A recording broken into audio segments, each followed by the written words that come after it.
சுடுகாடுக்கு முன்னாடி ஒரு சிவன் கோயிலும், அதுக்கு முன்னாடி ஒரு தீர்த்தம் இருக்குன்னு சொன்னேன் பார்த்தீங்களா? அதுதான் மதிய நந்தீஸ்வரர். மதிய நந்தீஸ்வரர் யாருன்னா, புலிக்கால் சித்தருடைய அப்பா. வியாக்கிரபாதர் சொல்லுவோம் இல்லைங்களா? அவருடைய அப்பா. அவரு அந்த லிங்கத்த வழிபட்டிருக்காரு. பூஜித்து வழிபட்டிருக்காரு.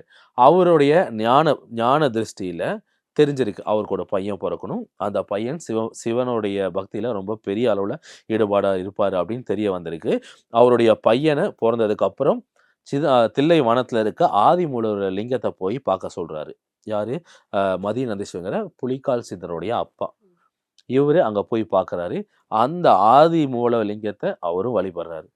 இப்போ சிதம்பரத்துல ரகசியம்னு ஒண்ணு இருக்குன்னா, நடராஜர் பக்கத்துல இருக்க வில்வத்த பார்த்து, அடுத்து நேரா ஆதிமூலவர்ங்கிற அமைப்பு அந்த சன்னதிக்கு வரணும்.